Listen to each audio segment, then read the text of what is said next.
아멘. 예수님의 비유는 천국 비유가 제일 많습니다만 특별히 이렇게 둘로 가르는 내용들이 많죠. 어떤 것들이 있어요? 둘로 가르는 거. 그죠? 양과 염소. 이건 마태복음 25장에 나오는 세 번째 비유이죠. 양들은 오른쪽에 모고 염소들은 왼쪽에 모고. 양들을 향해는 복받은 자들이여 너희를 위해서 예비된 영원한 나라를 상속하라. 왼쪽에는 염소들 보고는 너희를 위해서 예비된 불에 들어가라. 이렇게 말씀을 하세요. 또 뭐가 있어요? 둘로 하는 거. 예? 그죠. 알곡과 쭉정이 둘 다 곡식의 형태를 가졌죠. 물론 둘 다 곡식은 맞아요. 근데 이 알곡은 눌렀을 때 남아있죠. 쭉정이는 눌렀을 때 쏙 들어가요. 알곡은 바람 불 때 남아있죠. 쭉정이는 바람 불 때는 안 보여요. 안 나타나요. 알곡은 곡간에 모고 쭉정이는 불에 태워버려요. 자, 또 딱 두 개 나왔어요. 네, 25장 나오는 첫 번째 비유, 열 처녀 비유 중에 기름을 준비한 5 처녀, 그리고 기름을 준비하지 못한 5 처녀. 둘 다 등자는 가지고 있어요. 그러니까 신앙의 형태는 가지고 있는데 그 속에 기름이 있는 사람하고 그 속에 기름이 없는 사람. 교회는 다녀요. 남들 보기엔 교인 같아요. 근데 그 안에 기름이 있는 사람, 준비가 된 사람이 있고 준비가 안 된 사람이 있어요. 구분이 어떻게 돼요? 신랑이 왔을 때 기름을 준비했던 5 처녀는 잔치자리에 들어가고 나머지 5 처녀는 못 들어가요. 밖에서 이제 문을 두드리니까 니들 누구냐? 나 니들 몰라. 결국은 못 들어가고 말아요. 여러분 신랑이 오기를 기다린다라는 얘기는 예수님의 재림을 기다리고 있다라는 얘기예요. 이건 불신자들 말하는 게 아닙니다. 세상 사람들은 예수님의 재림 자체를 모르니까 예수님이 다시 오신다는 것을 알고 있다는 얘기, 기다리고 있다는 얘기는 교인이라는 얘기예요. 교인인데 신앙의 등자는 가졌는데 기름이 준비가 안 된 교인들이 있어요. 참 큰일인 거죠. 우리 교도 있어요. 그러니까 없는 게 없어요. 거꾸로 이제 기름이 준비된 교인들도 있죠. 자, 조금만 더 연결해 볼게요. 여러분 성경 지식을 한번 파악을 해볼게요. 3개 나왔어요. 3개. 또 뭐가 있어요? 둘로 구분한 거. 예? 예. 우리 이금숙 권사님 박수 한번 쳐주세요. 예. 남 박수 쳐줄 때 건성으로 치는 사람은 복 못 받을 사람들입니다. 남 칭찬, 격려, 축복하는 거는 자기한테 할 때보다 더 크게, 더 세게, 더 강하게, 더 진심으로 해야죠. 그게 좋은 마음이죠. 박수 다시 쳐주세요. 예. 예, 두 사람이 맷돌을 갈고 있어요. 근데 하나는 데려감을 당하고 하나는 버려둠을 당해요. 두 사람이 밭에서 밭을 메고 있어요. 근데 하나는 데려감을 당하고 하나는 버려둠을 당해요. 이 휴거에 대한 말씀이죠. 예수님이 재림하실 때. 자, 또 천국 비유를 생각해 보세요. 그러면은 금방금방 떠오를 텐데. 그래요. 그것도 있죠. 그건 25장에 나온 3가지 비유 중에 2번째 비유죠. 5달란트, 2달란트 받는 사람은 바로 가서 2달란트 받는 사람은 그같이 하여 1달란트 받는 사람은 땅에 묻어두고 주님께서 재능을 주셨어요. 우리에게. 그 재능을 주신 거는 주님을 쓰라고 써서 남기라고 주셨어요. 그런데 써서 남기는 사람들이 있는 반면에 그냥 묻어둔 사람이 있어요. 근데 여러분 기억하실 게 있는데요. 아이 그냥 교회만 다니면 되지 뭐 주를 위해서 일을 하고 달란트를 남기고 뭘 그래. 근데 그 1달란트 받아서 땅에 묻어뒀던 사람은 쫓겨나요. 바깥 어두운 데서 이를 갈며 슬피 울미 있으리래요.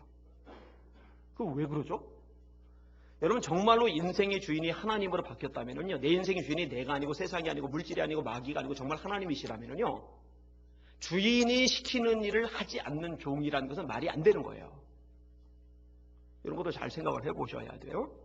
나머지는 그냥 제가 얘기를 할게요.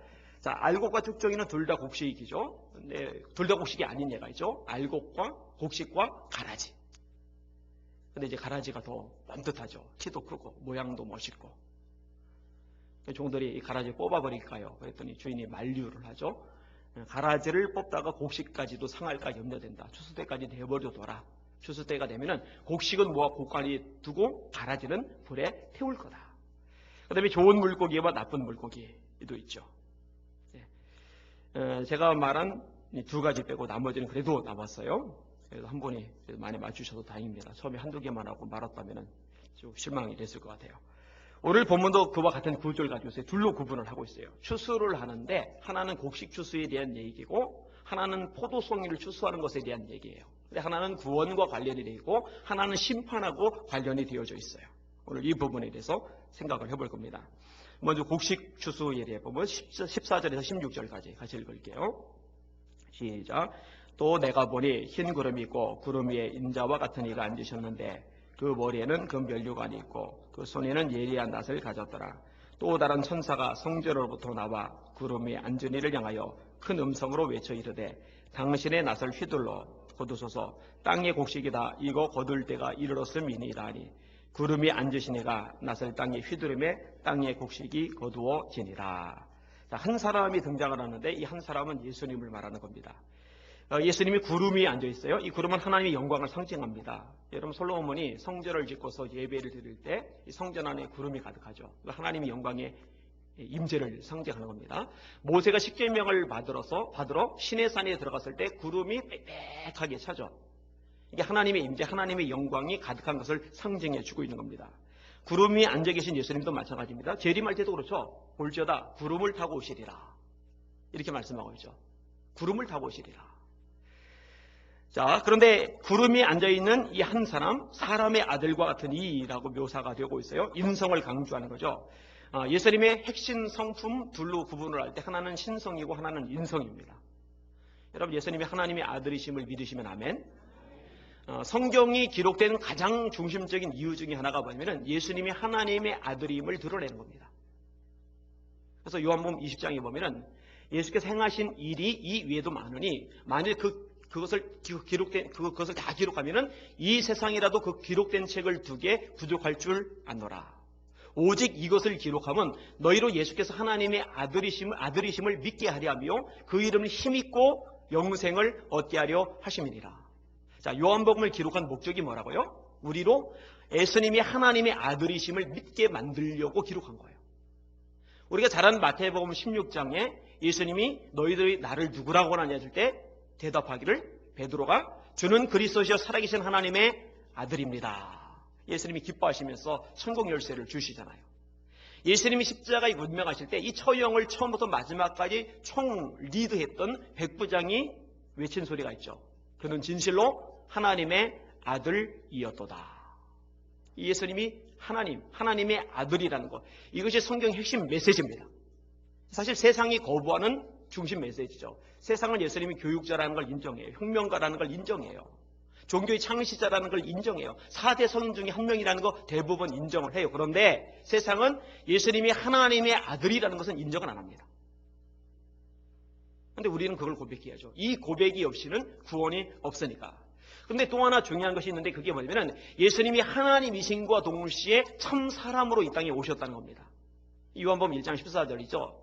말씀이 육신이 되어 우리 가운데 거하시매 우리가 그 영광을 보니 아버지 독생자의 영광이요 은혜와 진리가 충만하더라. 이 말씀은 요한복음 1장 1절에 보면은 하나님과 태초에 함께 계셨고 천지를 창조하셨고 하나님이세요. 그 말씀이 사람의 몸을 입고 이 땅에 오신 거예요. 참 사람이 되신 거죠. 그래서 사람이신 예수님은 피곤하셨던 거예요. 목이 마르셨던 거예요. 그리고 아픔도 느끼셨던 거예요. 만약에 예수님이 진실로 사람의 몸을 입고 이 땅에 오신 것이 아니라면 예수님이 십자가에서 당하신 고난은 쉬웁니다. 그런데 참 사람이기 때문에 그 모든 고통을 고스란히 다 느끼신 겁니다. 사람의 아들과 같으니 사람의 몸을 입고 오신 예수님의 인성을 강조를 하는 겁니다. 그 다음에 또 어떤 묘사가 있어요? 머리에 금면류관이 있더라. 이 금면류관은 왕이 쓰는 거죠. 여러분 예수님 만왕의 왕이요 만주의 주라는 거 믿으시죠? 모든 것을 다스리시는 주인이라는 것을 믿으시죠? 예수님께서 부활하신 다음에 제자들에게 나타나셔서 이전과 다른 말씀을 한 가지를 하셨어요. 그게 뭐냐면 하늘과 땅의 모든 권세를 내게 주셨다. 하늘의 권세, 땅의 권세, 이 모든 권세를 내가 다 가지고 있다. 이 말씀을 제자들에게 하셨어요. 이 말씀은요, 공생의 기간에는 한 번도 하신 적이 없어요.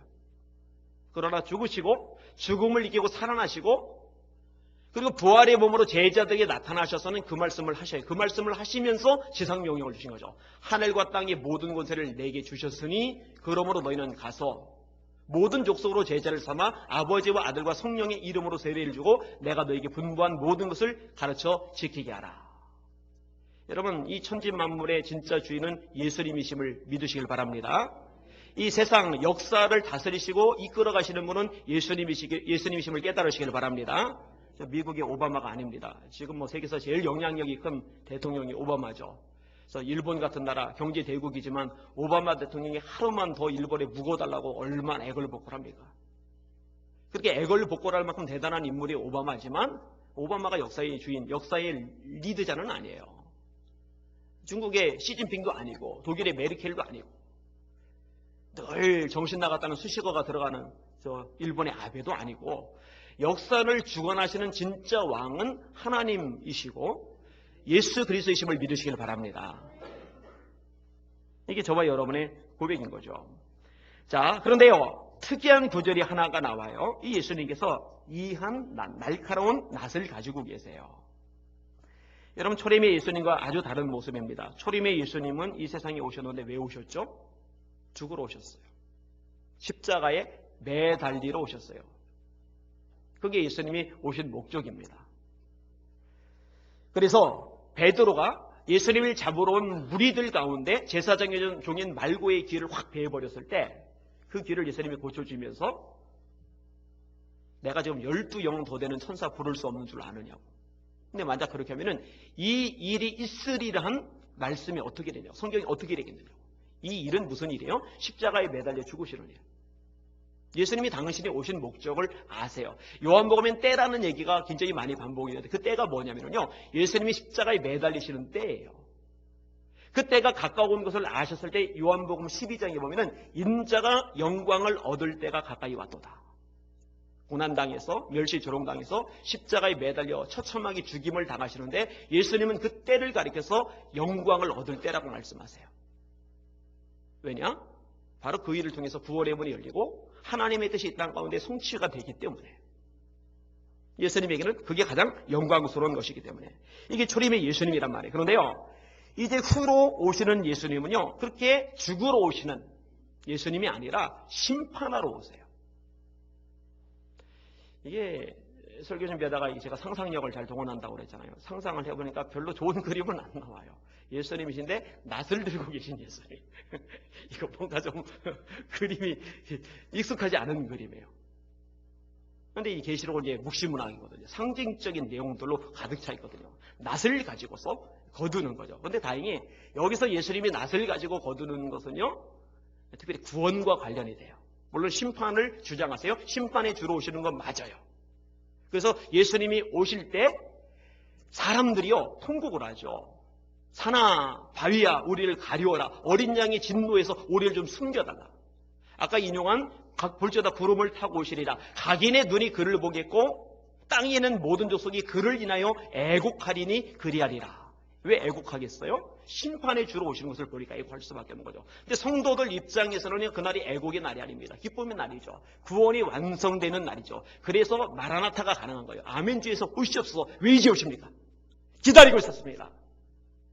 인사합시다. 마라나타. 여기 있는 사람 중에 단 한 명이라도 예수님 재림하셨는데 마라나타가 아니라 아이고 예수님 오셨네. 이렇게 되면 진짜 그때는 큰일 나. 그때는 이제 기회가 없으니까. 그런 고백이 아니라 마라나타가 아주 기꺼이 자연스럽게 뛰쳐나올 만큼 깨어있는 신앙생활 하시길 주의 이름으로 축원합니다. 마라나타. 마라나타. 얼마나 좋아요. 자, 조금 장면이 바뀌어요. 예수님에 대한 언급이라고 이제 다른 천사가 언급이 됩니다. 이 천사는 성전에서부터 나옵니다. 여기에서의 성전은 이 지상에 있는 성전을 말하는 게 아닙니다. 천국에서 성전은 하나님이에요. 하나님에게서 이 천사가 내려오는 거죠. 사실 모든 천사는 다 하나님께로부터 보내집니다. 이 천사가 구름 위에 앉은 이에게 말합니다. 예수님에게 말하는 거예요. 얼핏 보면은 천사가 예수님에게 명령하는 것으로 보여요. 아니 감히 천사 따위가 피조물 따위가 창조주이신 예수님 앞에 건방지게 명령을 내리고 지시를 내려? 그게 아니고요. 성부 하나님께서 이 천사를 통해서 성자의 예수님에게 말씀을 주시는 거예요. 그렇죠? 하나님의 명을 받은 것뿐입니다. 전달한 내용은 뭐냐면 낫을 휘둘러서 거두라는 거죠. 거둘 때가 이르렀다는 거죠. 땅의 곡식이 다 익었다는 거죠. 여기서 곡식이 뭐라고요? 구원받은 성도, 하나님의 백성들, 이들을 언급을 하는 겁니다. 누구나 다 이 추수에 참여되지는 않아요. 첫째 부활이라고 말할 수도 있어요. 7장의 말씀, 그 다음에 14장의 말씀에 언급되는 두 번 반복되는 14만 4천 명의 무리, 12지파가 있는데 각 지파 중에 1만 2천씩 14만 4천. 그러면 단순하게 14만 4천이냐 그게 아니라고 이미 설교를 드렸어요. 못 들은 분을 위해서 조금 더 부연 설명을 하면은 그 다음 부분에 14만 4천에 대한 언급, 그 다음 부분에 이어지는 구절이 있어요. 아무라도 셀 수 없는 큰 무리, 각 족속과 백성과 방언 중에서 아무라도 셀 수 없는 큰 무리가 흰옷을 입고 하나님을 찬양해요. 이 무리가 누굽니까? 라는 질문이 주어지죠. 어린 양의 피에 그 옷을 씻어 희게 한 자들입니다. 구원받은 백성이에요. 그런데 문자적으로 14만 4천 명이 아니죠. 14만 4천 명은 셀 수 있어요. 저도 셀 수 있어요. 중학생도 셀 수 있어요. 아무라도 셀 수 없는 분이라고 돼 있어요. 그러니까 초대교회 당시에 순교당한 사람들, 교부시대 순교당한 사람들, 그 이후에 중세시대 순교당한 사람들, 그리고 수많은 순교의 세계에 선교하러 갔다가 순교당한 사람들, 창 같은 영화에 나오는 아우카 부족에 갔던 짐 엘리엇 포함한 5명의 청년들, 이런 순교당한 사람들, 이런 사람들만 초대교회부터 따져도 14만 4천 명 훨씬 넘어갈 텐데요. 다 못 세요. 역사를 두고 모두 다 따지고 나면은요. 근데 이들을 거두는 거죠. 자, 이 명령이 떨어지자마자 예수님 구름이 안 주시니까 낫을 휘두르고 곡식이 거두어집니다. 이제 성도들이 이제 불러 모아지는 거죠. 다 찾아내는 거예요. 여러분 어디에 있든지 상관이 없어요. 산골짜기에 있어도 상관이 없어요. 그 어디에 있어도 상관없어요. 이단 집단들처럼 한 곳에 모여가지고 산속에 모여서 흰옷 입고서 데려가 달라고 이런 짓 안 해도 돼요. 저마다 있는 곳에서 일하고 있으면 돼요. 자기 할 일 하고 있으면 돼요.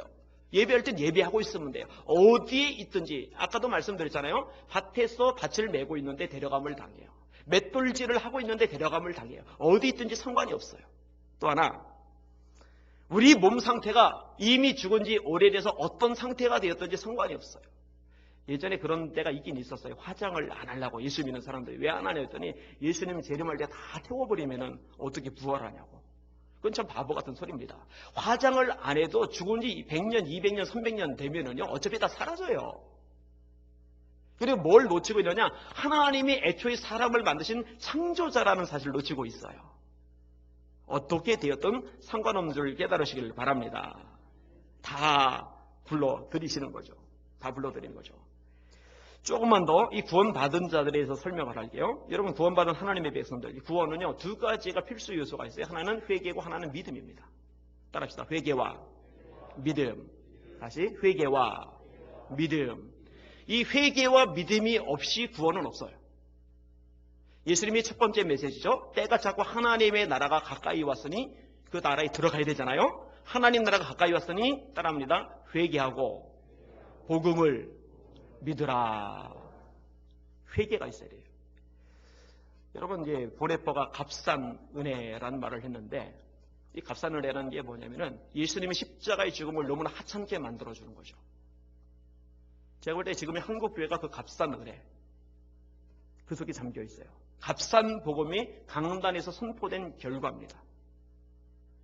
여러분 회개 없이 구원을 말하는 것 이거 참 심각한 거예요. 참 문제가 많아요. 누가복음 13장에 주님께서 그런 말씀하세요. 빌라도가 제물을 드리는데 평범한 사람, 죄 없는 사람들의 피를 섞어서 제물을 드려서 죽인 거예요. 살해를 한 거예요.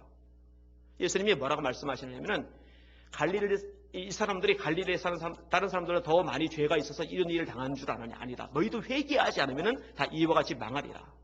실로암에서 망대가 무너져서 18명이 죽었어요. 그 치여 죽은 사람들이 죄가 많아서 그렇게 죽은 줄 아느냐? 아니다. 너희도 회개하지 않으면 다 이와 같이 망하리라. 여러분 회개하지 않으면 망합니다. 회개하시길 주의 이름으로 축원합니다. 근데 회개를 하려면 죄인됨을 지적해줘야죠.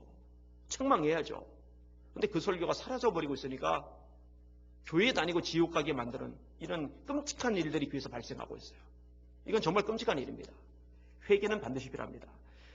이 세 개는요, 세 가지 면에서 있어야 되는데 인격의 3요소를 지정의라고 합니다. 지식, 그다음에 감정, 의지. 자, 이 지성이 없다고 생각해 보세요. 그거 골치 아프죠. 감정이 없다고 생각해 보세요. 그거 골치 아프죠. 의지가 없다고 생각해 보세요. 이 지성도 있고 감정도 있고 의지가 있어야 사람다워져요. 근데 회개도 마찬가지입니다. 내가 죄인이라는 사실을 알아야 돼요. 그게 지성적으로 아는 거죠. 그 다음에 그 죄에 대해서 가슴 아파할 줄 알아야 돼요.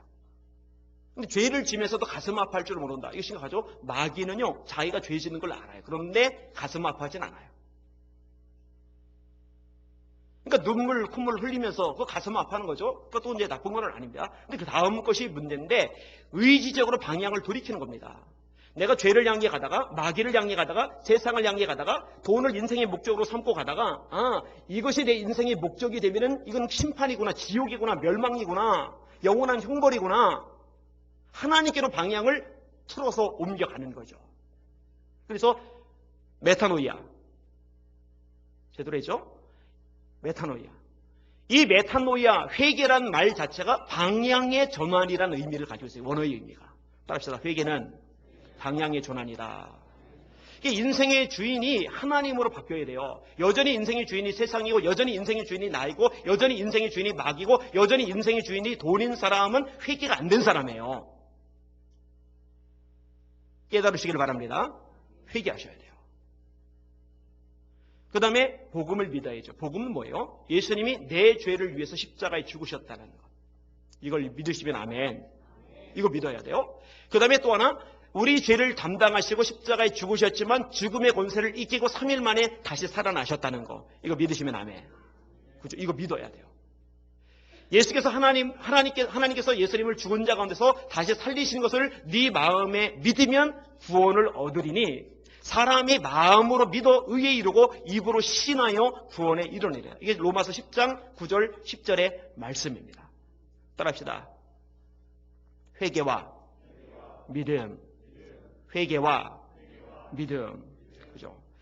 이렇게 회개와 믿음으로 구원받은 사람에게 필요한 것이 뭐냐 그러면은 그게 인내. 저는 계시록 설교하면서 2번 반복이 돼서 인내라는 부분이요. 왜 인내가 필요하겠어요? 우리가 얻은 이 구원을 뺏어가려는 마귀가 있기 때문에, 우리를 시시탐탐 노리기 때문에, 우는 사자같이 두루다니며 손길 자를 찾고 있기 때문에, 할 수만 있으면 택하신 자들로 미혹하려 하기 때문에,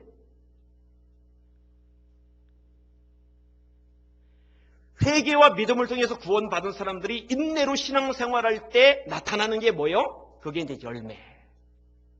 그래서 데살로니가전서 1장에 보면은 믿음의 역사와 사랑의 수고와 우리 주 예수 그리스도에 대한 소망의 인내를 쉬지 않고 기억하미니 내 형제들아 너희를 택하심을 나눠라.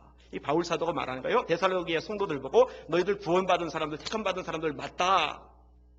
왜 맞냐? 너희를 보니까 너에게 믿음의 역사, 사랑의 수고, 소망의 인내가 있다. 줄여서 말하면 믿음, 소망, 사랑의 열매가 너에게 있다. 그 열매를 보니 너희 구원받은 사람 맞구나. 그래서 요한 웨슬레 목사님은 신생의 표적, 다시 말해 중생의 표적이라는 제목으로 설교를 하면서 이 세 가지를 언급하고 있어요. 구원받은 표적이 뭐냐? 열매가 뭐냐? 믿음, 소망, 사랑을 가지고 세상을 살아가기 시작하는 거죠.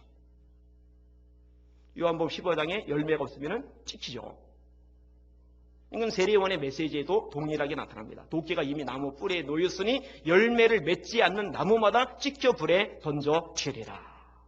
정리할게요. 회개와 믿음을 통해 구원받습니다. 구원받으시고 인내로 그 믿음을, 그 구원을 지켜나가시길 주의 이름으로 축원합니다. 그렇게 살다 보면 열매는 자연스럽게 맺히게 돼 있어요. 그럼 열매는 왜 안 맺히느냐? 안 맺히는 사람은 도대체 뭐냐? 간단해요. 구원을 못 받았든지 아니면 영적으로 좀 병들었든지 둘 중에 하나라고. 이 부분은 제가 또 수십 번 얘기했을 거예요. 여러분 삶을 점검해 보셔야 할 것입니다. 자, 그 다음에 포도송이 추수입니다. 17절에서 20절까지 같이 읽을게요. 시작. 또 다른 천사가 하늘에 있는 성전에서 나오는데 역시 예리한 낫을 가졌더라. 또 불을 다스리는 다른 천사가 제단으로부터 나와 예리한 낫 가진 자를 향하여 큰 음성으로 불러 이르되 내 예리한 낫을 휘둘러 땅에 포도송이를 거두라. 그 포도가 익었느니라 하더라.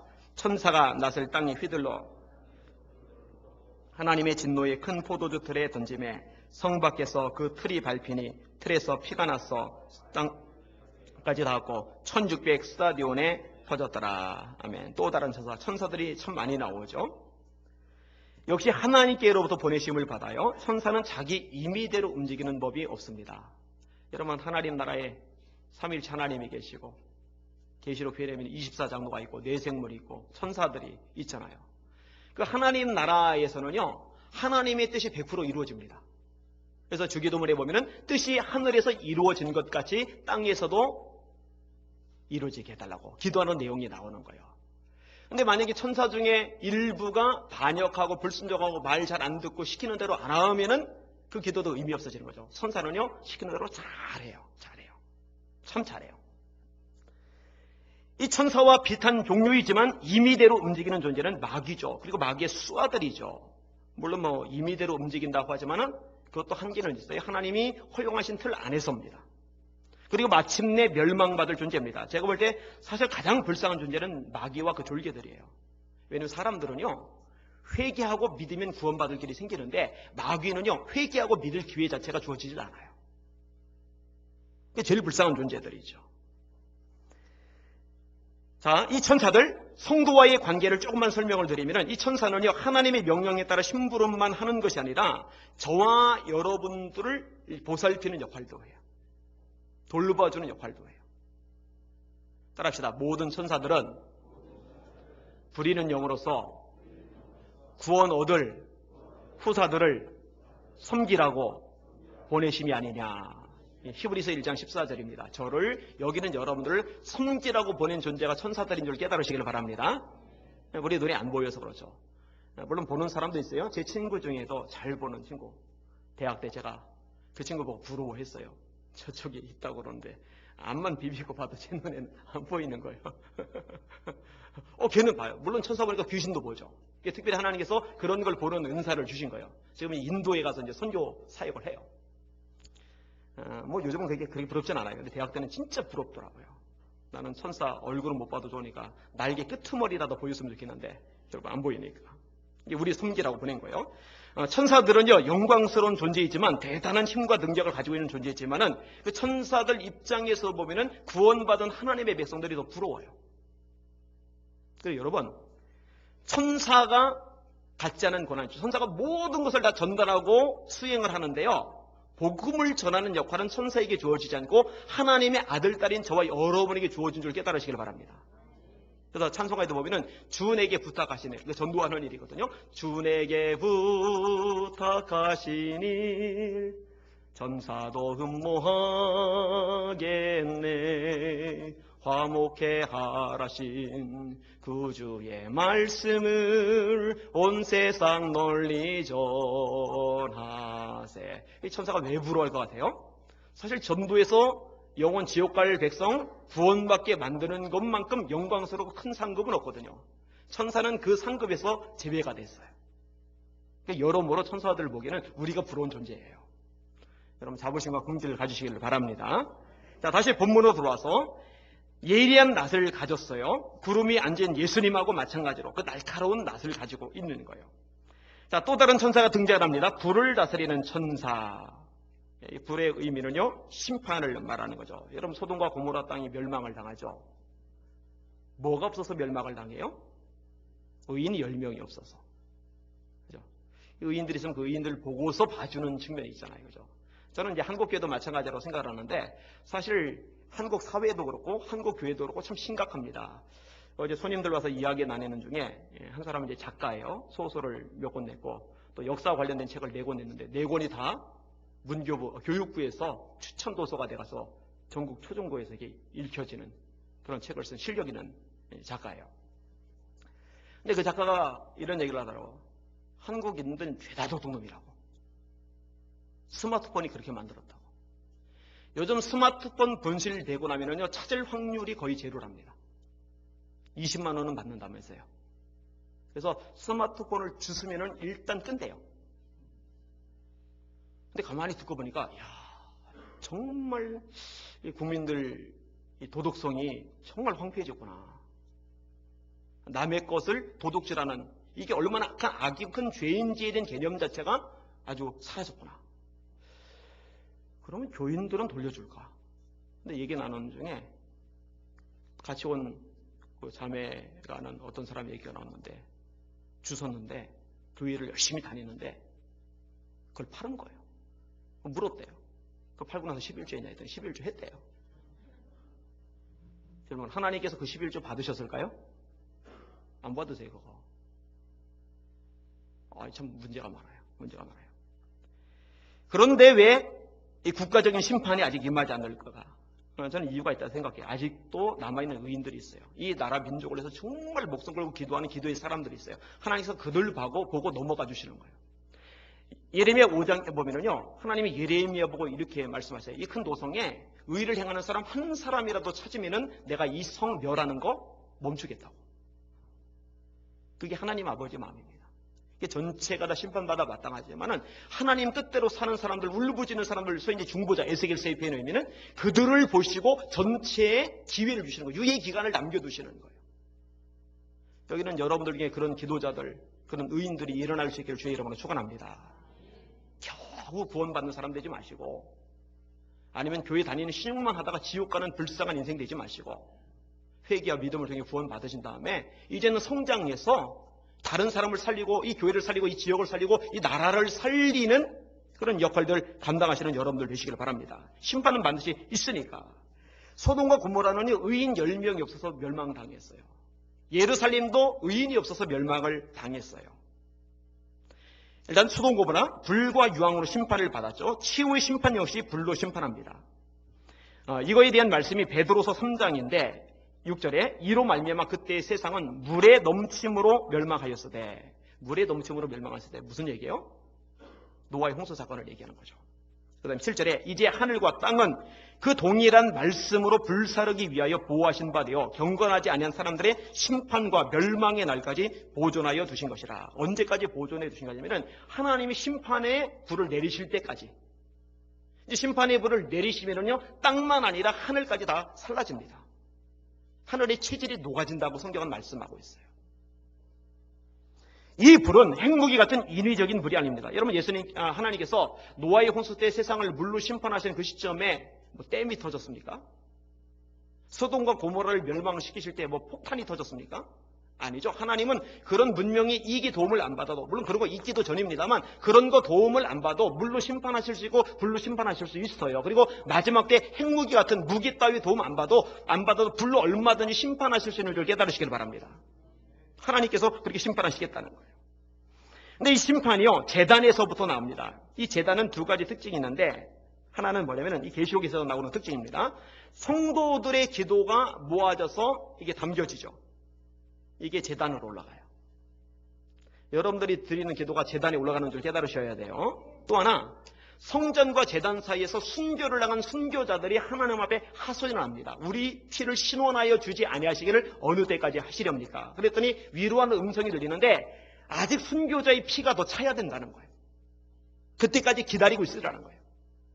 그런데 드디어 그때가 된 거예요. 그 제단에서 기도가 올라가던 그 제단, 순교자들이 하나님 앞에 상수하던 그 제단에서 이제 불이 임하는 거죠. 여러분, 수많은 순교자들 순교당할 때 하나님이 힘이 없어서 잠잠하신 것 아니에요. 그죠? 하나님이 무능하셔서 잠잠하신 것 아니에요.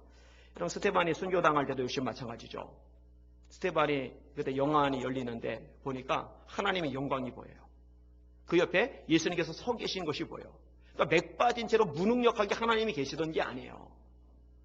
그런데 하나님의 계획과 섭리가 있어서 순교를 허용하시는 거죠. 그리고 그 순교의 피 위에 부흥이 일어나고 영혼들이 구원받고 하나님 나라가 확장되는 하나님의 역설적인 진리가 있는 줄 깨달으시길 바랍니다.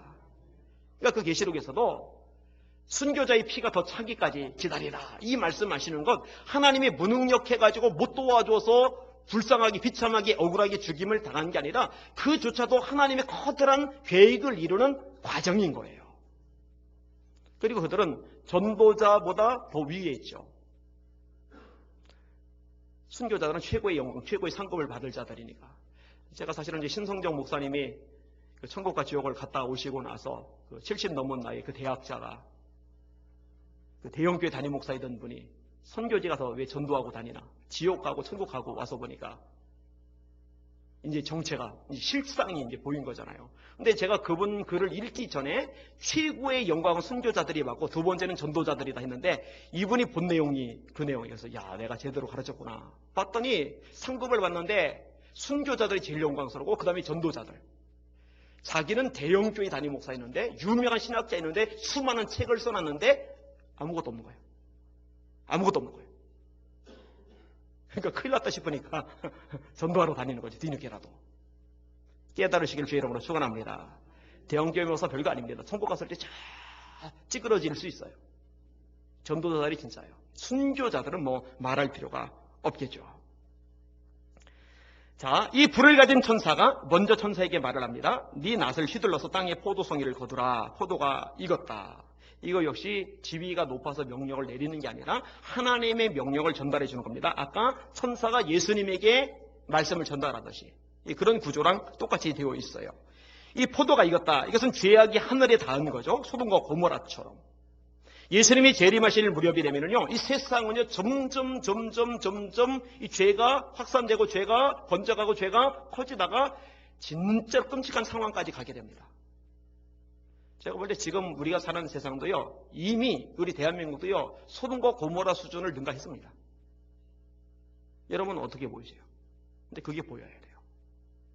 세상에 섞여가지고 세상 것만 추구하고 살다 보니까 그런 게 안 보이는 사람들 많아요. 영적으로 소경된 거죠. 천지는 분별할 줄 알면서 시대의 표적은 분별하지 못하느냐고 예수님이 책망하셨는데 그 책망이 지금의 지도자들에게도 지금의 성도들에게도 해당이 됩니다. 요즘 교회 안에까지도 동성애가 파고들었잖아요. 성공회, 미국 성공회. 동성애자를 목회자로 세우잖아요. 여러분 이게 될 법한 얘기입니까? 될 법한 얘기입니까? 깨어 있으셔야 돼요. 이 WCC 문제도 역시 심각해요. 심각해요. 제가 이 얘기는 하도 많이 했기 때문에 대충만 얘기를 하면은 여의도 수목회 이용훈 목사님 같은 분이 앞장섰잖아요. 나는 정말 이해가 안 가요. 이제 어제 왔던 세 사람이 여의도 순복음교회에 다니는데 한 명은 여의도 순복음교회를 떠났어요. 왜 떠났나 했더니 이 WCC 때문에.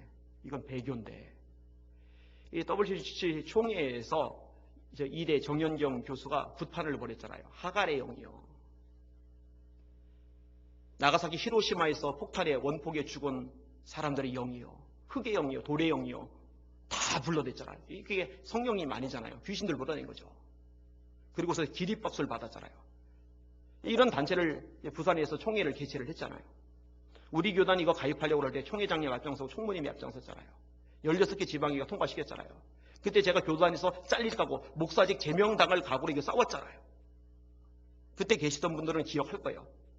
제가 설교하면서 이거 결단으로 바위치는 격입니다. 나같이 작은 교회 젊은 목사가 어떻게 할 수 있는 문제가 아닙니다. 근데 하나님 기적적으로 역사하셔서 그 결단으로 바위가 깨졌잖아요. 할렐루야. 그리고 아직 거기는 다니고 있지만 갈등하고 있는 그 두 사람. 그 중에 한 사람이 그러더라고요. 여의도 순복음교회 사람들 지금 많이 떠났다고. 특히 청년들 많이 떠났다고. WCC 이후에. 난 참 미련하다고 생각이 돼요. 참 어리석다라고 생각이 돼요. 그러니까 세상은 세상대로 문화는 문화대로 죄악을 향해 막 치달아 달려가요. 오늘 저 신문에 보니까 조지아주에서 총기 자유화를 더 확대를 했는데 어디까지 확대했냐면 이젠 예배당에 예배 드리갈 때도 총 가지고 가도록 허용을 했어요. 공항에서도 총 가지고 갈 수 있도록 허용을 했어요. 세상에 미쳐 돌아가요. 우리 대한민국은 허용이 안 돼서 참 다행이에요. 안티기독교인들이 저를 공적으로 삼고 있는데 총 가지고 왔다가 쏘면 어떡해요? 아니 안티기독교인들 우리께 찾아왔었다니까요. 찾아와서 예수님께 예배 후기를 올렸다니까요. 이뿐만이 아닙니다. 자, 문화는 문화대로 그렇고 교계는 교계대로 혼탁하고 문제는 성도들도 문제인데 성도들은 성도들대로 잠들어 버렸어요. 다. 기도를 안 해요. 여러분 요즘에 진짜 기도하는 성도 찾기 힘듭니다. 제가 한 명씩 한 명씩 다 물어볼까요? 여러분 정말 1시간 이상 기도하십니까? 하루에? 난이도 아니 1시간. 이 1시간은 미니멈이에요. 미니멈. 여러분의 신앙을 겨우 유지하는 정도입니다. 1시간이면요. 기도 안 해요. 기도 안 해요. 여러분 말씀 날마다 보세요. 하나님의 양식을 날마다 드세요. 이것도 한번 확인해 볼까요? 오늘 성경 한 장이라도 읽은 분들 마음으로 손 드세요. 마음으로. 직접 들려고 그러면 제가 시험 들 것 같으니까 신문권사님 마음으로 드시라고요. 마음으로. 그런데 성경은 한 장도 안 읽었는데 밥은 먹었단 말이에요. 밥은. 그럴 때는 이제 먹었다고 하는 게 아니라 처먹었다고 하는 거예요. 여러분 제가 좀 빈말로 하는 게 아니에요. 여러분 웃으라고 이 말 꺼낸 거 아니에요. 정말 잘 들으세요.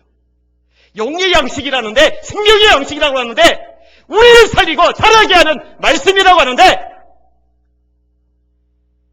밥은 먹는데 육신은 먹이는데 영은 맨날 굶겨요. 몸 살리려고 숨을 쉬는데 영혼은 숨을 안 쉬어요. 기도를 안 해요. 텔레비전은 보는데 예배는 빠져요. 이게 지금 우리가 사는 시대, 우리가 사는 세상의 교인들 모습입니다. 안타까워요. 안타까워요. 점검해 보세요. 타락한 세상 문화, 문제로 휘청이는 교계, 본질을 잃어버린 성도들, 총체적인 죄의 현상들입니다. 기억하십시오. 심판이 가까이 왔습니다. 낫을 휘둘러 포도를 거두라. 아무도 피하지 못해요. 여러분 죽으면 죽음으로 끝납니까? 아니요. 천만의 말씀. 히브리서 9장 27절이죠. 따라합니다. 한 번 죽는 것은 사람에게 정하신 것이요. 그 후에는 심판이 있으리니. 여러분 지옥이 있어요? 없어요? 정말로 믿어요? 정말로 믿어야죠. 당연히. 심판이단 말이에요. 끝이 아니에요. 이거 아무도 피하지 못해요. 계시록 20장이 이렇게 말씀합니다. 내가 보니 죽은 자들이 큰 자나 작은 자나 그 보좌 앞에 서 있는데 죽은 자들이 서 있대요. 어떻게 죽은 자들이 서 있겠어요? 하나님께서 다시 다 일으킨 거죠. 책들이 펴있고 또 다른 책이 펴졌으니 그 생명책이라. 죽은 자들이 자기 행위를 따라 책들에 기록된 대로 심판을 받으니 바다가 그 가운데서 죽은 자들을 내주고 또 사망과 음부도 그 가운데서 죽은 자들을 내주매 각 사람이 자기 행위대로 심판을 받고 사망과 음부도 불못에 던져지니 지옥이죠. 이것이 둘째 사망 곧 불못이라. 누구든지 생명책에 기록되지 못한 자는 불못에 던져지더라. 그때까지 살아있는 사람만 아니라 이미 죽은 사람도 바다가 내줘요. 사망과 죽음이 죽은 자를 다 내줘요. 그리고 하나님 앞에 서서 생명책에 이름이 기록되지 않은 자는 누구든지 예외되지 않고 불못에 던져지는데 아무도 이제 못 남아요. 이걸 영벌이라고 예수님은 묘사해요. 영벌. 영생과 반대되는 개념이죠. 정말 간절히 원해요. 간절히. 여기는 여러분들 중에는 단 한 명도 이 불못에 지옥에 가는 사람 없기를 주의 이름으로 축원합니다. 아까 말했죠. 회개하셔야 돼요. 믿으셔야 돼요. 그리고 정말 회개하고 믿었다면은 이제 인내로 그 믿음을 지켜나가세요. 왜냐하면 이 믿음 흔들릴 일들이 자꾸 생겨요. 사람 통해, 환경 통해, 감정 통해, 이런저런 사연 통해서요. 이 믿음을 막 뒤흔들어 놔요. 교회들마다 시험 든 사람은 천재입니다. 천재. 시험 들었다고 누구 탓할 거예요? 결국 자기 멸망하는데. 그리고 인내로 믿음을 지켜나가다 보면 열매가 맺어진다니까요. 그래서 우리 성도들은 이리 봐도 저리 봐도 열매가 주렁주렁 맺힌 좋은 성도들이 가득한 그런 교회 되기를 예수님의 이름으로 축원합니다. 말씀을 맺겠습니다. 두 가지 주소. 따라합시다. 구원의 주소가 있고 심판의 주소가 있다. 자, 곡식 주소가 있고 포도송이 주소가 있었어요. 여기는 여러분들은 심판의 추수에 한 명도 들어가지 마시고 전부 다 구원의 추수에 들어가실 수 있기를 예수님의 이름으로 축원합니다. 여러분만이 아니라 여러분 주변 사람들 깨우세요. 좀 힘들어요. 집이 불타고 있는데 피곤해, 힘들어, 어려워. 그래서 골아 떨어졌다고 이 사람 안쓰럽네. 그래 좀 더 자자. 이럴 사람 없어요. 다 죽을 건데. 그러든 말든 힘들든 말든 피곤하든 말든 흔들어요. 흔들어. 아니면 못 이러면 내가 짊어지고라도 나와야 되죠. 이 집이 불타는 게 아니라 세상이 불탈 날이 다가오고 있는데 잠들어 있단 말이에요. 같이 타버리게 생겼단 말이에요. 왜 가만 놔두세요 자꾸. 깨우세요. 우리 기도하자. 금요일에 나가자. 우리 수요일에 나가자. 우리 새벽 기도하자. 우리 예수비전교 요즘에 저녁 기도가 유행이더라. 요즘 저녁 기도가 유행이에요. 얼마나 좋아 이거. 월요 중보 기도한다더라. 우리 기도하러 가자. 3여전대 주일날 중복인도 한다라. 뭐 3여전대 때 뭐 남전대 껴도 돼요. 2여전대 1년전대 껴도 돼요. 기도하는 건데. 따라합시다. 그런즉 크게 그런즉 깨어 있으라. 너희 주가 어느 때에 너희에게 임할는지 알지 못함이니라. 다 깨어 있으시기를 예수님의 이름으로 축원합니다. 기도하겠습니다.